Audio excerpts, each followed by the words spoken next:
It was a hidden thing. Nobody knew I had problems reading and writing. I'm Gary Porter, and we're at my place of work, Bradford Glass, that my brother and I own. My brother and I took over from my father about 15 years ago.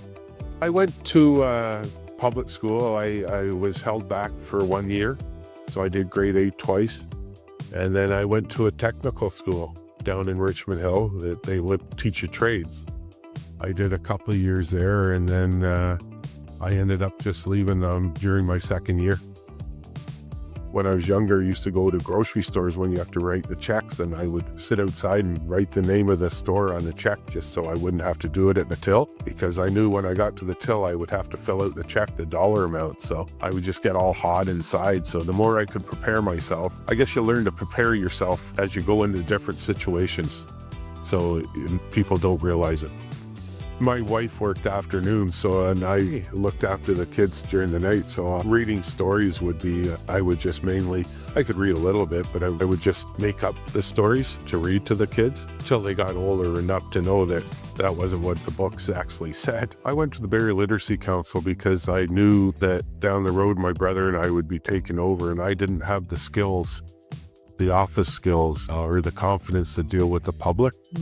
I found out about it through a friend and journeyed in through their doors. The Barrie Literacy Council helped me in ways that I never knew were possible. It felt like a family. I was very nervous going in there, and they just made me feel at home. They assessed where I was and started me in some books to help me learn how to spell. That was my main thing, was spelling. So I was matched with a tutor, and I ended up getting my GED through graduating education diploma through the Barrie Literacy Council, which I never thought I would have. Gary first came in, he was obviously quite nervous and trying to pretend he wasn't.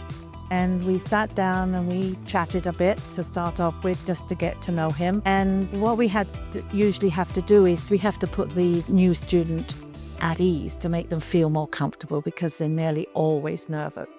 Yeah, I was very, very nervous to come in the door and have my assessment. It was nice. Marilyn greeted me. She started asking me questions. We chatted about what I did, what he did in this family. And he was saying that, he didn't know how he was going to be successful or anything else like this because he was such a poor speller. And so he had told me that his daughter was going to university. So I just said to him, Gary, well, let's see if you can spell university. And he said, no way I can do that. Absolutely no way. And she asked me how to spell university. I thought, man, this lady's crazy. Doesn't she know why I'm here? And I said, yes, she can. I said, with a little bit of help, you can, and then you'll learn how to do it yourself afterwards. So I just said the word university and sounded it out in syllables. So I started off with saying, okay, so what's the letter that university starts with? And he said, U. I said, that's right. And then I said, what the next syllable that you hear is a N. And he got the N, and he had a little trouble with the I, but he got the I in the end. And then we took university, broke it down into syllables, and we went on from there. And then at the end I said, so there you go, you can spell university. And I think that made him feel that this was possible and he might be able to achieve his goals. It was amazing. I thought, wow, there's small words in the big words. And I think that got me on my path to realize how to sound words out. It still took me a long time to get the sound of the letters, but after a while, but that was the start to it, and that did give me the confidence to keep going. I think one of the effects of working with the literacy program is Gary's increase in self-confidence and understanding some of the areas that he does need help or he did need help with, and that it was possible for him to achieve the goals that he was looking for, that he could complete a GED. Morning, Bradford Glass.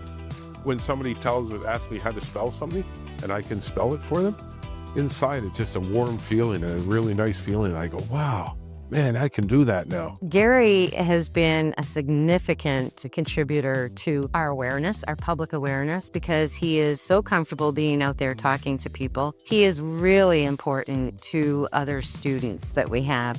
They listen to Gary, they hear how he got to where he is now, and he tells it in such a forthright and honest way that they also see there's possibilities for them. And many times it reminds me of the Pied Piper.